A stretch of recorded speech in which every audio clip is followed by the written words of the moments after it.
My name is Maya, and I'm 28 years old.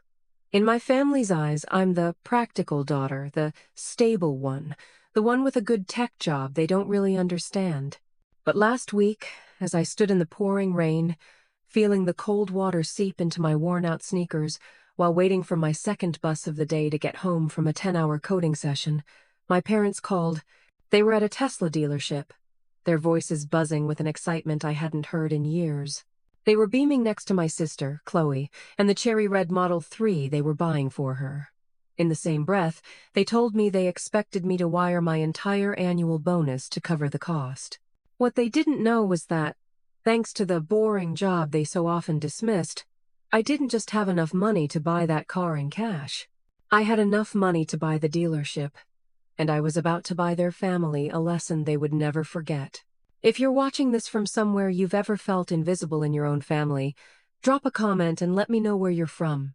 And before I tell you how it all went down, hit that like button and subscribe to hear more true stories about reclaiming your worth when the people closest to you have forgotten it. Growing up in my family was like living in a perpetual state of split screen. On one side, you had the vibrant, high-definition Technicolor world of my sister Chloe. On the other, you had my life, filmed in grainy, black, and white. Chloe, 2 years my junior, was the sun around which every planet in our household dutifully orbited. She possessed an effortless charisma, a dazzling smile, and an innate talent for turning the most mundane activities into a headline event. From a young age, her every minor achievement was a cause for city-wide celebration. Or at least, that's how it felt. Her first crayon scribble of a lopsided house was professionally framed and hung in the living room. Her non-speaking role as third tree from the left in the second-grade play was recorded from 3 different angles and shown at every subsequent family gathering. And then there was me. I was the quiet one, the easy child. My passions were less spectacular. I preferred the silent company of books to the noise of parties, the logical puzzle of a line of code to the performance of posing for pictures. I excelled in school, consistently bringing home top marks and eventually earning a full academic scholarship to a prestigious university for computer science. My parents, Richard and Carol, were pleased, but in a way that felt like checking a box. My success was expected, a given.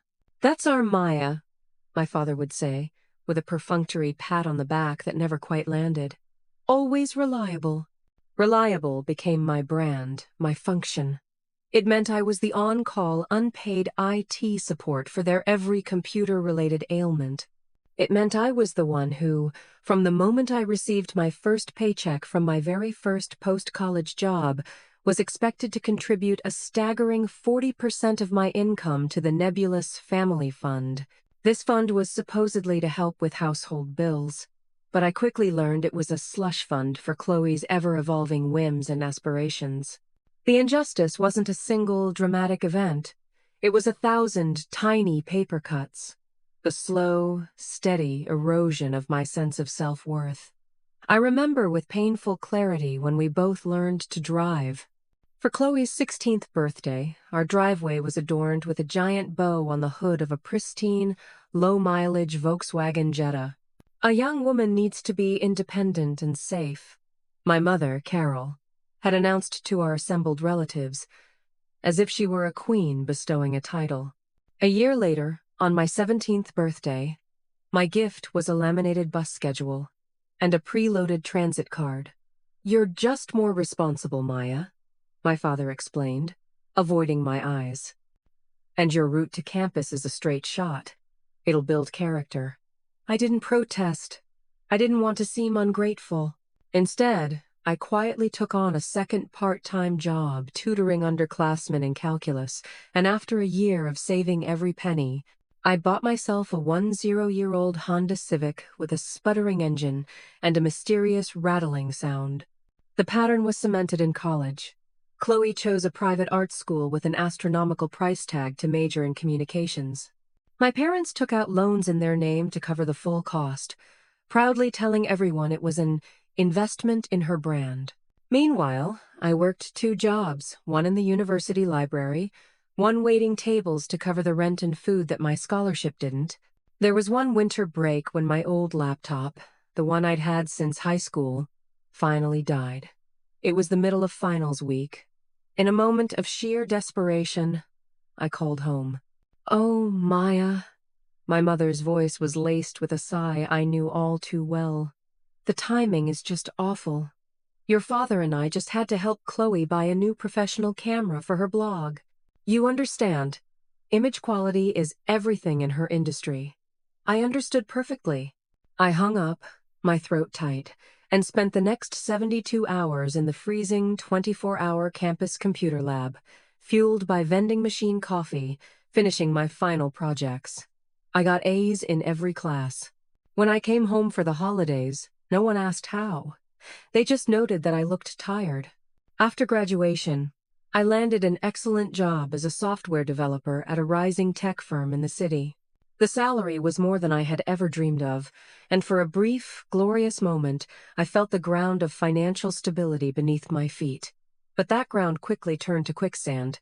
My parents had retired early on the back of some shaky investments, and their financial planning proved to be more fantasy than reality. The family fund was resurrected, not as a request, but as an expectation. The automatic transfer was set up from my account to theirs on the first of every month. I soon discovered that their household expenses included the rent on Chloe's trendy downtown apartment, her wardrobe, and her frequent research trips to places like Bali and Paris. When I once gently questioned a $1,200 charge at a designer boutique that appeared on their shared credit card statement, my mother grew defensive. "Chloe needs to look the part to succeed, Maya.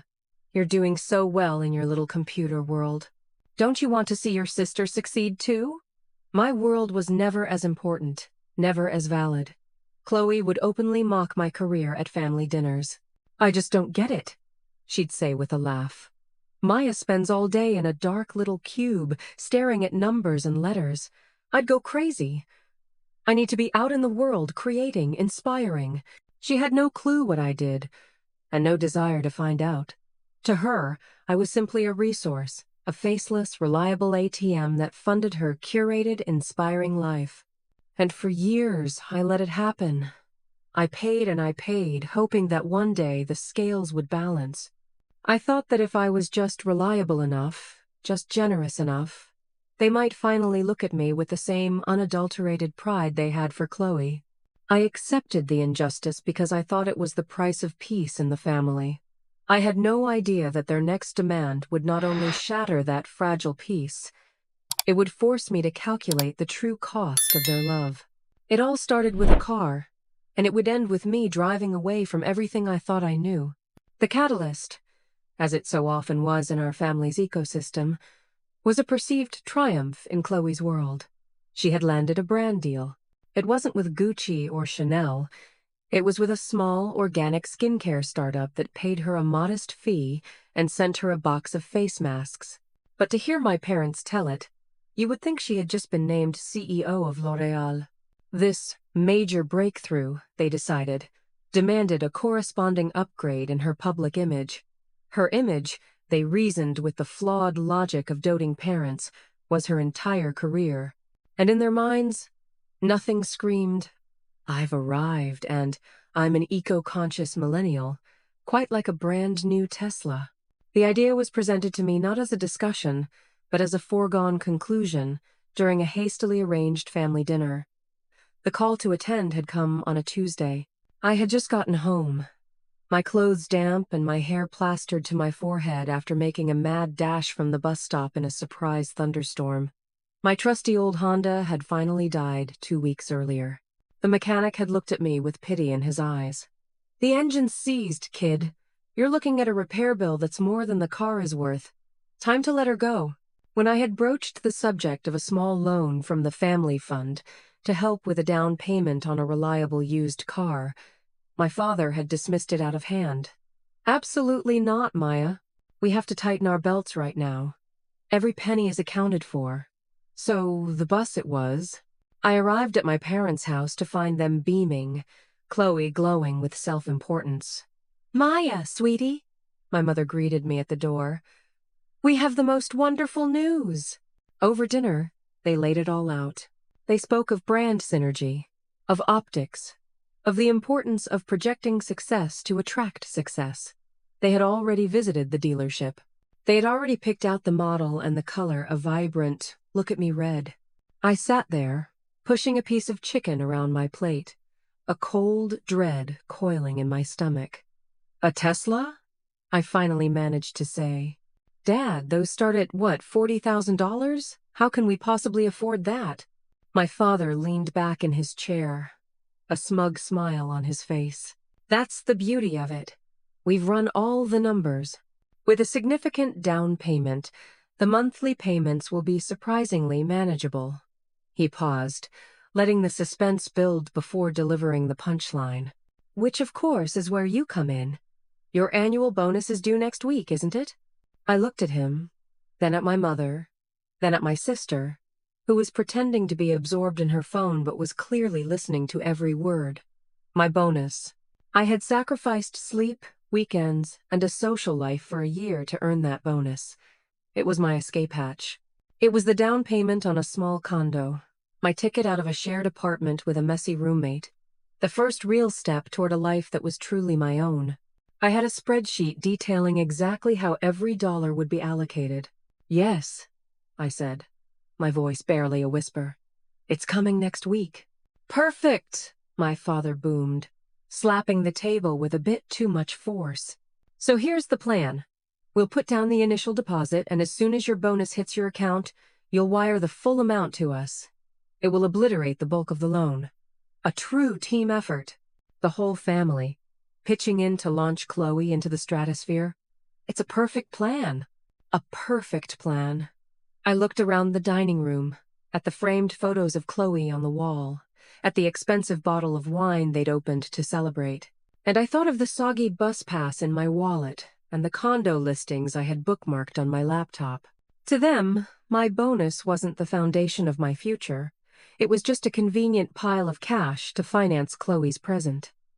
The betrayal was sharp and physical, a punch to the gut that left me breathless.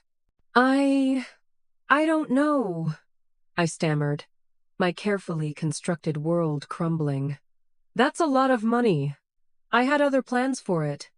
The warmth in my mother's eyes instantly vanished, replaced by a familiar, frosty disappointment. Maya, this is not the time to be selfish. This is for your sister. When she succeeds, the whole family succeeds. We thought you'd be thrilled to be such a big part of it. I lied, my voice hollow. But my car just died, and I was going to use that money to— We will figure you out later. My father cut me off, his tone leaving no room for argument. The priority right now is Chloe. This is a critical moment in her career. We need you to be a team player. Just say you'll do it, Maya. Don't ruin this wonderful family celebration. Cornered, outmaneuvered, and emotionally exhausted, I did what I had been conditioned to do my entire life. I surrendered. Okay, I whispered. I'll do it. The relief in the room was palpable. They cheered, they toasted, they immediately started discussing Chloe's first road trip. They had gotten what they wanted. The conversation moved on, leaving me behind in the wreckage. I sat in silence for the rest of the meal, the taste of ashes in my mouth. Little did they know, that single, coerced okay was the last one they would ever get from me. It was the beginning of the end. The days following that dinner were a masterclass in psychological warfare, disguised as family enthusiasm. It was as if, by agreeing, I had given them permission to erase my boundaries entirely. My life became a running countdown to the arrival of the Tesla, a holy event for which I was expected to show nothing but joyful reverence. Chloe, now fully empowered, began treating me less like a sister and more like a personal sponsor. The texts were incessant. Oh my God, look at these all-weather floor mats. They're a must-have, don't you think? Adding them to the list for our car. Do you think the pearl white interior is too much? I think it's super chic. We should definitely get it.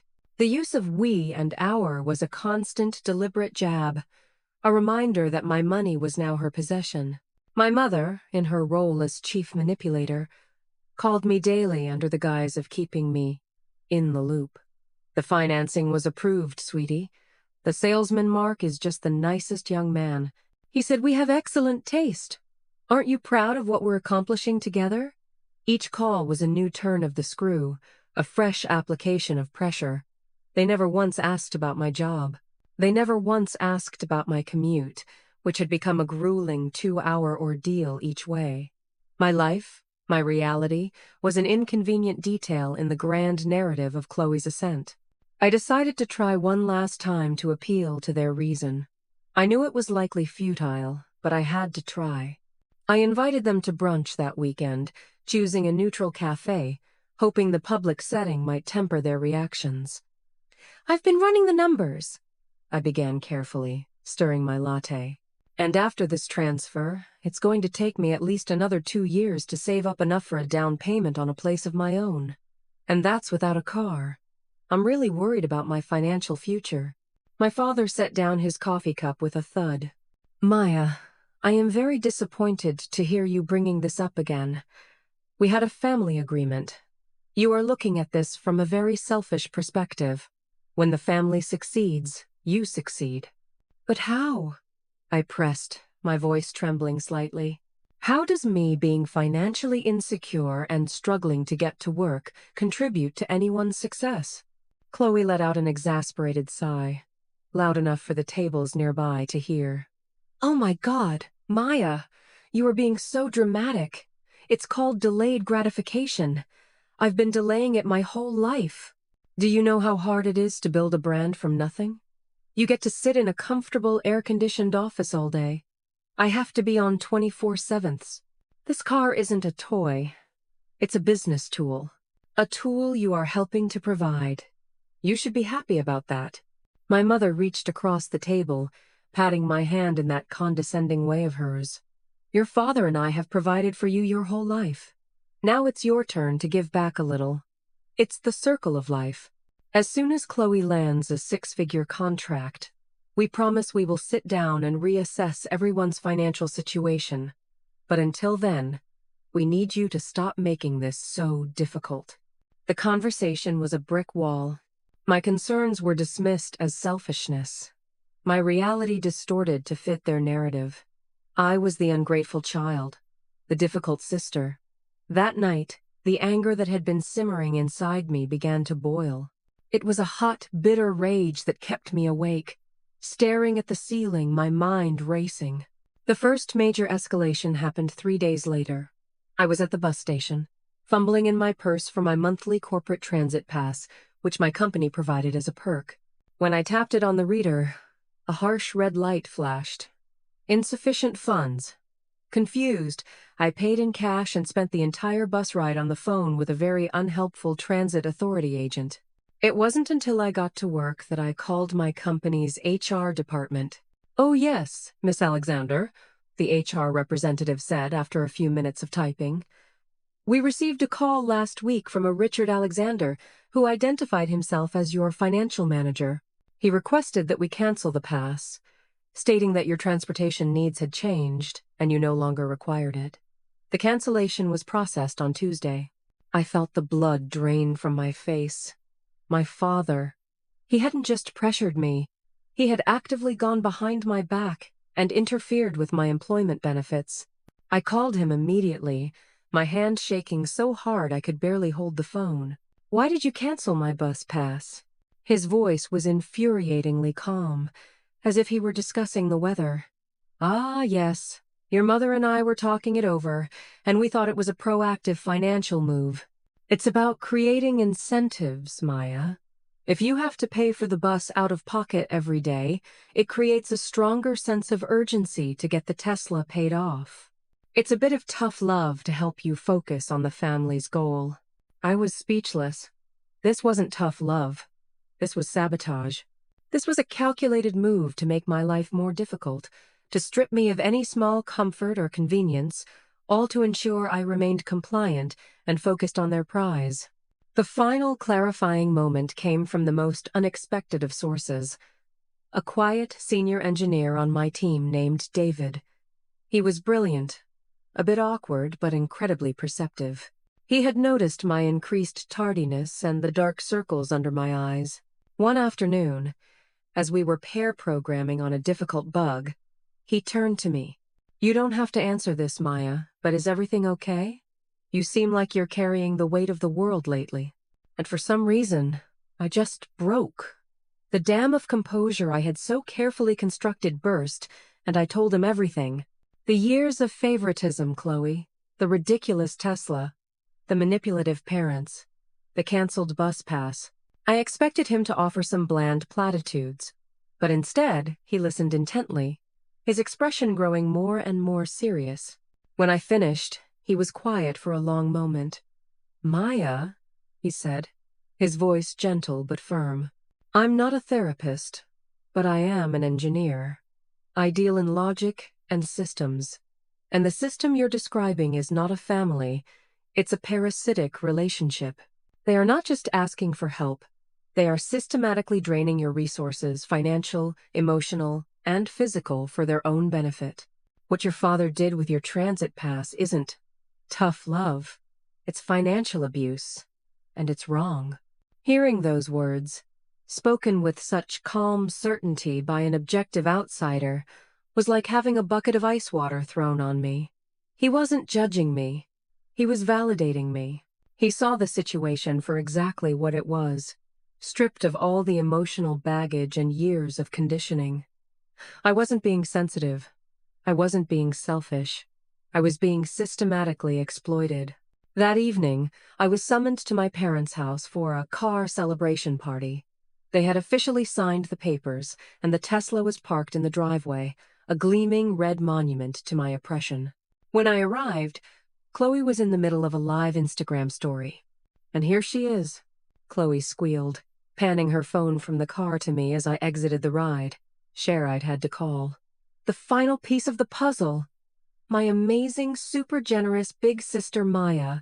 This was a total team effort, and I just couldn't have done it without her. "Say hi to my followers, May." She shoved the phone in my face. I was a prop, a financial footnote in the story of her success. I managed a weak smile, but inside, something had irrevocably snapped. As I watched them celebrate around that car all evening, a cold, hard resolve began to form in my heart. They thought this was their victory party. They had no idea it was the prelude to a war they weren't prepared to fight. The last straw wasn't a shouting match, or a dramatic, tear-filled confrontation. It was a quiet, digital act of theft that confirmed my worst fears and severed the final, frayed thread of my filial obligation. It happened on Friday morning, the day my bonus was scheduled to appear in my bank account. I sat at my desk at work, the lines of code on my screen blurring into an incomprehensible jumble. I couldn't focus. My mind was consumed with a single task: formulating the perfect speech. I had decided I would do it that evening. I would go to their house, sit them down, and tell them, calmly and firmly, that I would not be giving them my bonus. I would not be funding the Tesla. I was taking back control of my life. I rehearsed it over and over, anticipating every possible argument, every guilt trip, every manipulative tear. I was ready for the emotional storm that would follow. I thought I was prepared for anything. I was wrong. At precisely 2:17 p.m., an email notification popped up on my screen. It was from my bank. The subject line was innocuous: "Your account summary and alerts." I almost deleted it, but something made me open it. It was a standard alert message. "A new payee, North Boston Tesla, has been successfully added to your bill pay list." I read the sentence again and again. It didn't make sense. My heart began a frantic, panicked rhythm against my ribs. I hadn't added any payee. With trembling fingers, I opened a new tab and logged into my online banking portal. My eyes scanned the page until they landed on the section for pending transactions. And there it was. A scheduled payment, dated for the next day, Saturday. A wire transfer for $25,000, the exact post-tax amount of my annual bonus destined for North Boston Tesla. They hadn't waited for me. They hadn't trusted that their manipulation would be enough. They had bypassed me entirely. They had gone into my account and taken the money themselves. A wave of nausea washed over me. I felt dizzy, disoriented. This wasn't just pressure anymore. This wasn't just unfairness. This was a violation of the deepest kind. Shaking, I fumbled from my phone and dialed my bank's fraud department. The cheerful hold music felt like a cruel joke. After what felt like an eternity of music and automated messages, a human voice finally came on the line. I explained the situation, my voice cracking. The agent was professional and calm. "Okay, Miss Alexander. Let me check the logs for this action. It looks like the payee was added via a phone call this morning at 10:42 a.m. The caller correctly verified your social security number, your date of birth, and the answers to your security questions, your mother's maiden name and the city where you were born." The air left my lungs. Of course, it had to be my parents. They were the only other people on Earth who knew all of that information. They had used the intimate details of my life, the very keys to my identity, as a weapon against me. The agent continued. They then authorized the payment to be scheduled for the next business day. "Since you're calling now, we can certainly cancel this transaction. Would you like to proceed?" "Yes," I choked out. "Yes, cancel it. Cancel it immediately." After hanging up, I stumbled to the office restroom. I gripped the sides of the cold porcelain sink, staring at my reflection in the mirror. The woman looking back was a stranger. Her face was pale, her eyes wide with a mixture of horror and a terrifying, unfamiliar rage. For years, I had accepted the narrative they wrote for me.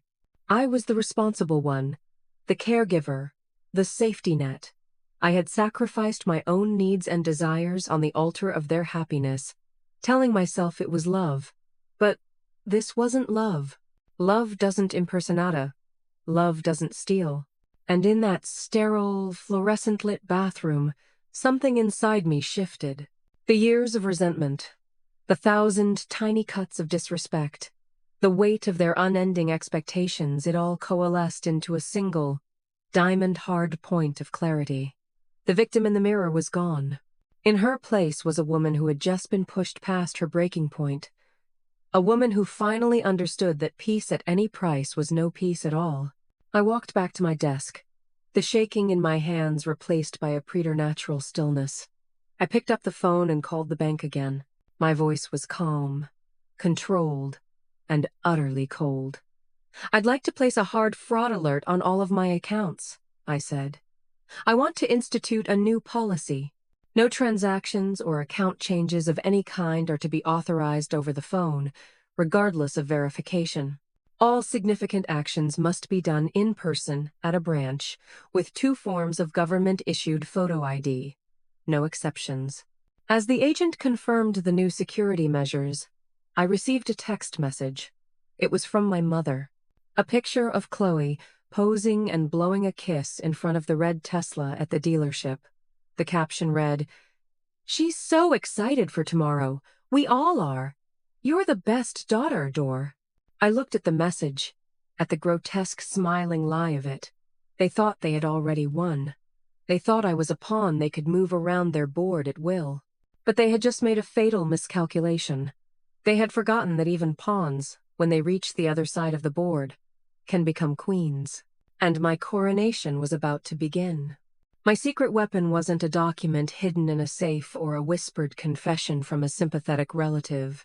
It was something I had built with my own 2 hands, forged in the quiet solitude of late nights and long weekends, fueled by coffee and a burning desire to create something that was entirely my own. While my family saw my career as a boring, soulless grind, I was secretly channeling every ounce of my passion and intellect into a personal project. It was a mobile application I had named ConnectSphere. The idea had come to me 2 years prior. I was frustrated by how difficult it was for professionals in creative fields, graphic designers, freelance writers, independent filmmakers, musicians to find and collaborate with one another. Existing platforms like LinkedIn were too corporate, too rigid. So, I began building a solution in my spare time. ConnectSphere was a sleek, intuitive social platform that used a sophisticated matching algorithm I developed from scratch. It didn't just connect people based on job titles. It connected them based on aesthetic styles, project goals, and collaborative chemistry. It was a digital ecosystem for creators. It became my sanctuary. It was the place where I was more than just the reliable daughter or the boring coder. I was an architect, an innovator. I poured my soul into every line of code, every pixel of the user interface. I launched a closed beta version 6 months ago to a small group of industry insiders, and the response was overwhelming. It grew organically, through word of mouth, from a few hundred users to tens of thousands. It was generating a quiet but significant buzz in the tech world. What my family didn't know, what absolutely no one in my personal life knew, was that 3 months ago, an email had landed in my inbox that made my heart stop. It was from the vice president of new ventures at one of the largest, most powerful tech corporations on the planet. They had been silently tracking ConnectSphere's growth. They were impressed by its elegant design, its powerful algorithm, and its fiercely loyal user base. They wanted to have a conversation. That conversation had led to weeks of secret, high-stakes negotiations. I hired a top-tier tech M&A lawyer from a firm downtown to represent my interests. We went back and forth on valuation, on terms, on the future of the platform. And on Wednesday afternoon, less than 48 hours before my father impersonated me to my own bank, the deal was finalized. The tech giant acquired ConnectSphere. The final sum was life-altering. It wasn't just buy a condo money.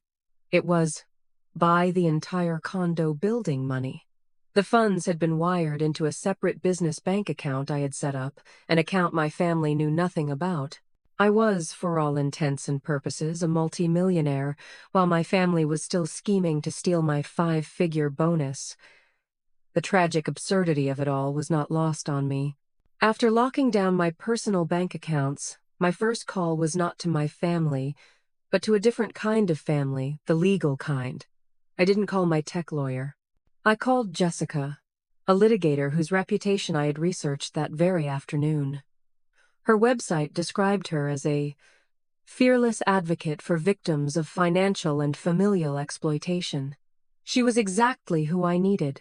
I explained the entire situation on her after-hours line, my voice a low, steady monotone as I detailed everything from the childhood favoritism to the attempted wire fraud.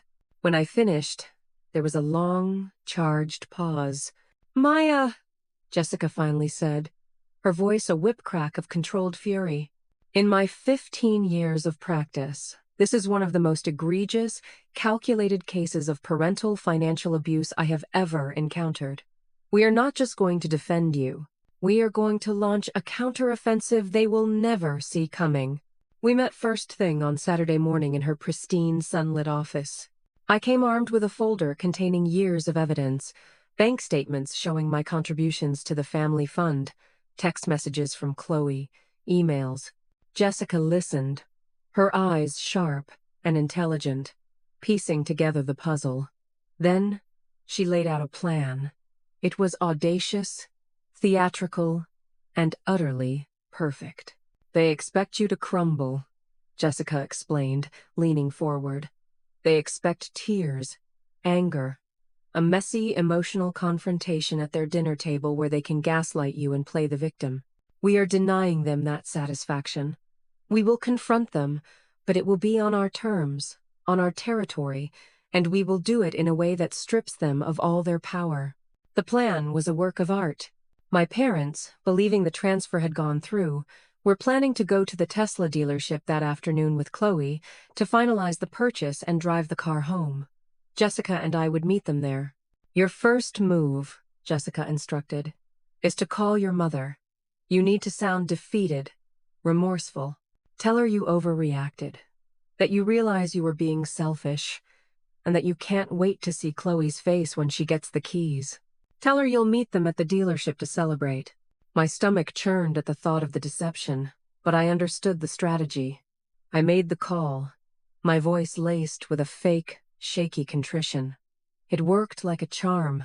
"Oh, Maya, I knew you'd come around," my mother cooed, her voice dripping with smug victory.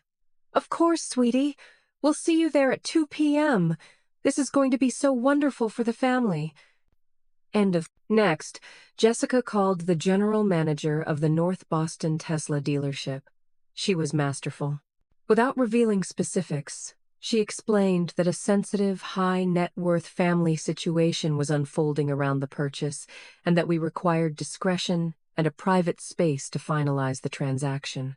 She subtly hinted at significant future business, and the manager, sensing a major commission, eagerly agreed to accommodate us in every way.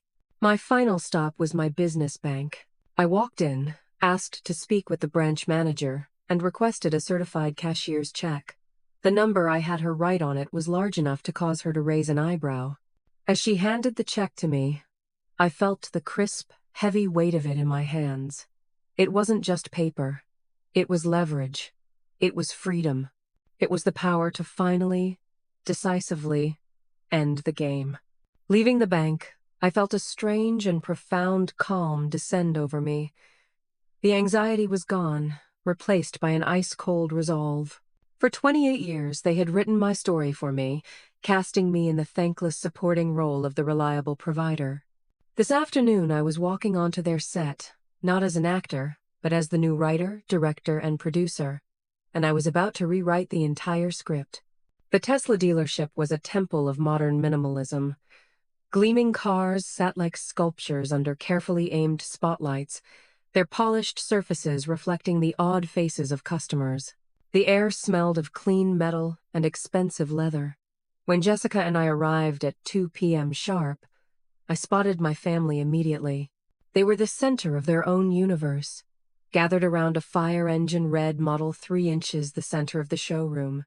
Chloe was draped over the hood, striking a pose for my mother, who was snapping photos with her phone like a personal paparazzo. My father stood beside them, arms crossed over his chest, a benevolent patriarch surveying his prosperous domain. They radiated a nauseating smugness. A young, eager salesman named Mark was orbiting them, laughing at my father's jokes, completely captivated by their performance of a happy, successful family. They saw me and waved me over with grand gestures. "Maya, you made it," my mother called out, her voice echoing slightly in the cavernous space. "Isn't she a beauty? Have you ever seen a more perfect car?" Chloe, without looking away from the screen of her phone where she was reviewing the photos, said, "The red really pops. It's going to look amazing on my feed." "It's a very nice car," I said, my voice a perfect placid lake. Just then, the general manager, David, a man in his late 40s wearing an impeccably tailored suit, approached us. This was the man Jessica had spoken to. "Welcome, Alexander family," he said with a smooth, professional smile. "I'm David, the GM. We're so thrilled for you. I've arranged a private office for you to finalize the paperwork and enjoy a celebratory espresso. If you'll just follow me." My father draped a heavy arm over my shoulder. "See, Maya, first-class service for first-class people. This is how the other half lives. You should take notes." The condescension was so thick I could taste it. David led us to a sleek, glass-walled office at the back of the showroom. It was furnished with a heavy mahogany table, plush leather chairs, and a gleaming Italian coffee machine. My parents and Chloe arranged themselves on one side of the table, their bodies buzzing with giddy anticipation. Jessica and I took the seats opposite them. "Right then," my father said, rubbing his hands together in a gesture of finality. "Let's sign what we need to sign. Chloe has a victory lap to take." Mark, the salesman, entered with a leather-bound folder. "Excellent. We just have a few final signatures, and then we need to confirm receipt of the final payment. We have the initial deposit, and my notes say a wire transfer for the remaining balance of $25,000 was scheduled for today." He tapped on his tablet, his brow furrowing slightly. "Huh, that's strange. The system shows that transfer was flagged and canceled by the sender's bank this morning. Oh, three heads whipped around to face me. The air in the room went from celebratory to arctic in a nanosecond. Cancelled? My mother repeated, her voice a tight squeak. What do you mean, cancelled? Maya? My father's voice was low and menacing. What did you do? This was it. The curtain was rising. I took a slow, deliberate breath, meeting his gaze without flinching. I didn't do anything, I said, my voice as cold and clear as ice. The bank did. It turns out they have a rather strict, zero-tolerance policy against identity theft and wire fraud. I watched the sequence of emotions play across my father's face. Confusion, then dawning comprehension, then pure, undiluted rage, quickly followed by the pale ghost of fear. My mother simply stared, her mouth agape. Chloe finally looked up from her phone, her perfectly sculpted eyebrows knitted in confusion. Fraud? What on earth are you talking about? Jessica smoothly slid a slim file across the mahogany table. This, she said, her voice cutting through the tension, is a copy of the official fraud report filed with Miss Maya Alexander's bank this morning. It includes a full transcript of the phone call your father, Mr. Richard Alexander, made at 10:42 a.m., during which he falsely identified himself as Maya in order to authorize a wire transfer. We also have documentation of his previous unauthorized actions regarding her employee benefits. Legally, this constitutes a pattern of financial abuse and identity theft. Mark the salesman looked as if he was about to be physically ill. The manager, David, who had been hovering by the door, stepped fully into the room, his professional smile gone, replaced by a look of serious concern. Excuse me, is there a problem here? No problem at all, I said, my voice ringing with a newfound authority. I reached into my purse and retrieved the certified cashier's check. I placed it on the table with a soft, definitive thud. I will be purchasing the car. In full. Right now. The silence in the room was absolute. My parents stared at the check as if it were an alien artifact. Where did you get that? My mother stammered, her eyes wide. I got it from my boring job, Mom, I said, allowing a thin, cold smile to touch my lips. I got it from the little project I've been working on for 2 years in my dark little cube. I got it from the sale of my company, ConnectSphere, to one of the largest technology corporations in the world.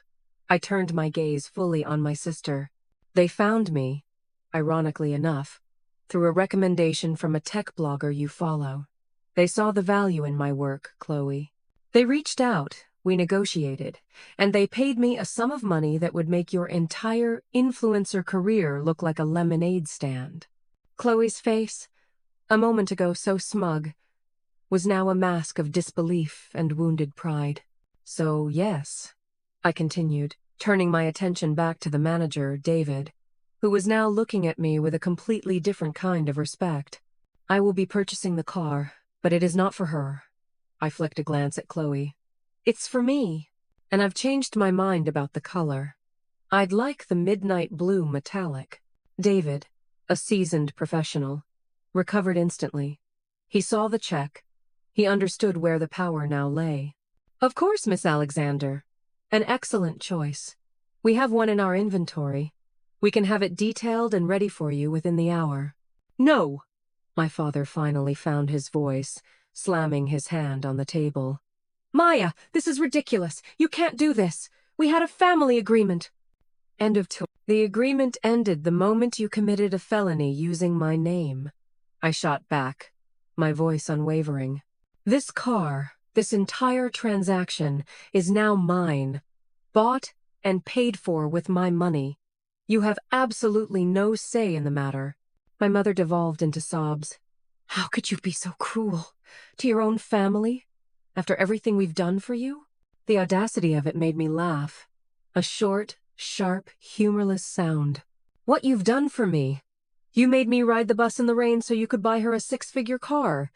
You literally tried to steal from me yesterday. Don't you dare speak to me about what you've done for me. Then, I delivered the final, Decisive blow. I turned to David, the manager. Actually, there's one more thing. I've been very impressed with your operation. I've done my due diligence. I know this dealership is part of a small, privately owned automotive group, and I happen to know from public filings that they've been seeking new capital investors. I slid a different business card across the table, that of my corporate attorney. Please have your CEO contact my office on Monday. I'm interested in discussing the acquisition of a controlling stake in the entire group. My first company was about connecting people digitally. I think my next venture will be about connecting them physically. David's jaw literally dropped.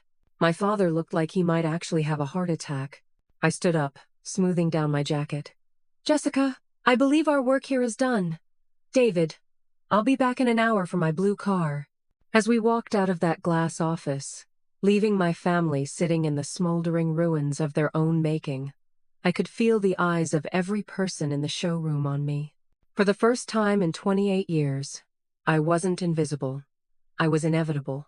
Walking out of the dealership felt like stepping through a portal into a different reality. The air of the late Saturday afternoon seemed fresher, the sunlight brighter. Jessica and I didn't speak as we walked to her car. The silence was comfortable, filled with the unspoken energy of a decisive victory. For what it's worth, Jessica said as she started the engine, that was one of the most satisfying moments of my professional career. Mine too, I admitted, a genuine smile finally reaching my eyes. She didn't drive me back to my cramped shared apartment.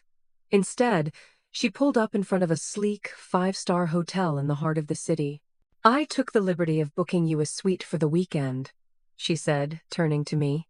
You've been through a war. You don't need to go back to the scene of the crime tonight. Give yourself some space. Order room service, go to the spa, do whatever you want. The firm is covering it. Consider it a victory bonus. I was floored by her kindness, her understanding of what I needed even before I did. That night, I followed her advice to the letter. I soaked for an hour in a bathtub that was bigger than my apartment's kitchen. I ordered a gourmet meal of steak frites and a ridiculously expensive bottle of champagne. I put on a fluffy hotel robe and watched a mindless romantic comedy, laughing out loud. And for the first time in what felt like a decade, I slept a deep, uninterrupted, dreamless sleep. When I awoke the next morning, the sun was pouring through the massive windows, illuminating the dust motes dancing in the air. I felt light. The crushing weight of their expectations, the constant, low-grade hum of resentment, it was all gone. My phone, which I had left on silent, was a war zone. 17 missed calls. Dozens of texts. A chaotic symphony of rage, disbelief, and pathetic attempts at manipulation. From my mother. Maya Elizabeth Alexander, you call me this instant. I have never been so mortified in my entire life. You owe us an explanation. From my father. You have made a catastrophic mistake and embarrassed this family. You will fix this. This is not how a daughter behaves. From Chloe. I can't believe you did that to me. I already posted a sneak peek of the red car. My followers are going to think I'm a liar. You've ruined my brand. I hate you, I hate you, I hate you. I scrolled through them all, one by one, and felt nothing but a profound sense of detachment. Their words, which once had the power to wound me so deeply, were now just impotent noise. They were the last dying shrieks of a power structure I had just demolished. I selected all of them and pressed delete. Late that morning, a call came from an unfamiliar number. It was David, the dealership manager. Miss Alexander, your Model 3 is detailed, fully charged, and ready for you whenever you are. I checked out of the hotel and took a taxi to the dealership. This time, there was no family drama, no tension, just me. David greeted me at the door as if I were royalty. He personally presented me with the keys. The midnight blue car was stunning, sleek, and powerful. Driving it off the lot was a declaration of independence. The silent hum of the electric motor was the sound of my new life beginning. I didn't drive back to my apartment. I got on the highway and just drove, with no destination in mind, the windows down, the music turned up loud. I was free. That evening, as I returned to the city, I knew with absolute certainty that I could never go back to my old apartment. It was a relic of a life I no longer lived. On Monday morning, my first call was to a high-end real estate agent who specialized in discrete properties for tech executives. I told her my budget, a number that made her pause for a second. "I'm looking for a penthouse," I told her. "Top floor, panoramic city views, a private elevator, and an address that is not listed anywhere publicly. I'm ready to move immediately." In the meantime, I knew the fallout for my family was just beginning. Through a concerned cousin who called to check on me, I heard the initial reports. Without my monthly infusions of cash, the family fund had run dry in a matter of days. My parents were in a panic, realizing the precariousness of the lifestyle they had built on my back. Chloe had apparently had a full-scale meltdown, deleting her social media in a fit of pique. They were facing the consequences of their actions for the first time in their lives, and they had no one to blame but themselves. I felt no schadenfreude, only a quiet, resolute sense of justice. The scales were finally, painfully, balancing. 7 months later, if you were to look at my life, you would think you were looking at a different person entirely. I was standing on the private terrace of my penthouse apartment, a cup of coffee warming my hands, watching the sunrise paint the city skyline in shades of pink and gold. The frantic, anxious energy that had been my constant companion for years had been replaced by a quiet, centered calm. The acquisition of the controlling stake in the automotive group had been a resounding success. I had taken a seat on the board, and my tech-first approach had shaken things up in the best way possible. We overhauled their digital infrastructure, launched a seamless online purchasing platform, and began an aggressive expansion into EV charging stations. It was challenging, intellectually stimulating, and had already doubled my initial investment. But my true passion project was Maya Ventures. After the acquisition of ConnectSphere, I realized that what I loved most was not just coding, but creating opportunities. My venture capital fund focused exclusively on providing seed funding and mentorship to tech startups founded by women and people of color, brilliant minds with groundbreaking ideas who were consistently overlooked by the traditional, male-dominated VC world. I had personally mentored the founder of an AI-driven literacy app for dyslexic children and was watching her company flourish. This was my real work. This was my legacy. It felt more meaningful than any car or apartment. I had also learned to invest in myself. I traveled extensively, not for the Instagram post, but for the experience. I spent a month in Italy, not just seeing the sights, but taking a cooking class in a small Tuscan village. I went scuba diving in the Great Barrier Reef, feeling the profound silence of the world beneath the waves. I learned that my own company could be fulfilling, that I didn't need the validation of others to feel whole. The silence from my family had lasted for 3 agonizing months. Then, one evening, an unknown number flashed on my screen. It was my mother. Her voice was thin, stripped of its usual bravado. "Maya," she said, her voice cracking. "Your father and we need to talk. We've made some terrible mistakes." She told me that the reality of their situation had crashed down on them like a tidal wave. They had been forced to sell my childhood home, the one filled with framed photos of Chloe, and move into a small, 2-bedroom rental apartment an hour outside the city. Their retirement funds, which they had started drawing from, were dwindling at an alarming rate. Chloe had been forced to give up her apartment and move back in with them. The 3 of them, trapped in a small space with their shared bitterness and disappointment, were making each other miserable. Chloe's influencer career was dead. Without a constant stream of new content showcasing a lavish lifestyle, her followers had moved on. She was working part-time at a mall retail store, a reality she found deeply humiliating. "We took you for granted," my mother said, and this time her tears sounded real. "We were so blinded by the life we wanted for Chloe, the shiny, perfect life, that we didn't see the real, solid, brilliant life you were building for yourself. We didn't see you, Maya." We just saw what you could do for us, and I am so, so sorry. It was the apology I had thought I'd never hear. It didn't magically heal the wounds of 28 years, but it was a salve. It was a start. We began to communicate again, in small tentative steps. I established ironclad boundaries. We would not discuss money. I would not be their financial safety net. Any relationship we were to have had to be built on a new foundation of mutual respect. To my astonishment, they agreed. They had no other choice. Our first dinner together, months later, was excruciatingly awkward. My father, a man once so full of bluster, was quiet and subdued. He looked at me differently now. Not with paternal pride, but with a sort of grudging, intimidated respect. Chloe was a storm cloud of sullen resentment. She made barbed comments about my big fancy apartment, and how it must be nice to not have to worry about anything. The old Maya would have been stung by her words. The new Maya felt only a pang of pity. She was a product of the same broken system that had oppressed me, only she had been on the other side of it. She had been taught her worth came from admiration, not achievement, and now she had neither. In a moment of what was either compassion or a desire to simply end the cycle, I made her a one-time offer. We were alone in the kitchen for a moment as she helped clear the plates. "I will pay for your education, Chloe," I said quietly. "Not a communications degree, a real skill. Go to a coding boot camp, get a certificate in digital marketing, learn graphic design, build something that is actually yours, something that no one can take away from you."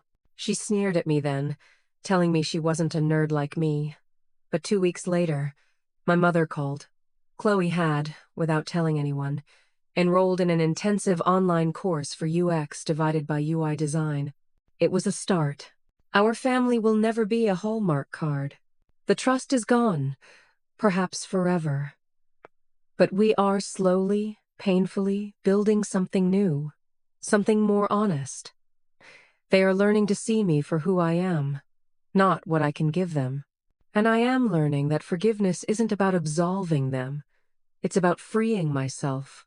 Justice, I've learned, isn't always about punishment. Sometimes it's simply the quiet, inevitable balancing of the scales. They had built their world on a foundation of my sacrifice, and now they were learning to stand on their own. Looking back on the whirlwind of this past year, the most profound lesson I've learned has nothing to do with money or cars or venture capital. It's about the nature of value. For nearly 3 decades, I outsourced my sense of self-worth to my family. I let them define me. I was the reliable one, the practical one, the safety net. My value was not inherent. It was transactional, measured only by my utility to them. So I worked harder, gave more, and made myself smaller, hoping that one day my offerings would be deemed sufficient to earn me a place of equal standing at their table. That brutal, beautiful confrontation at the Tesla dealership taught me a truth that has since become my compass. Self-worth is not a negotiation. It is a declaration. It is not something you earn from others.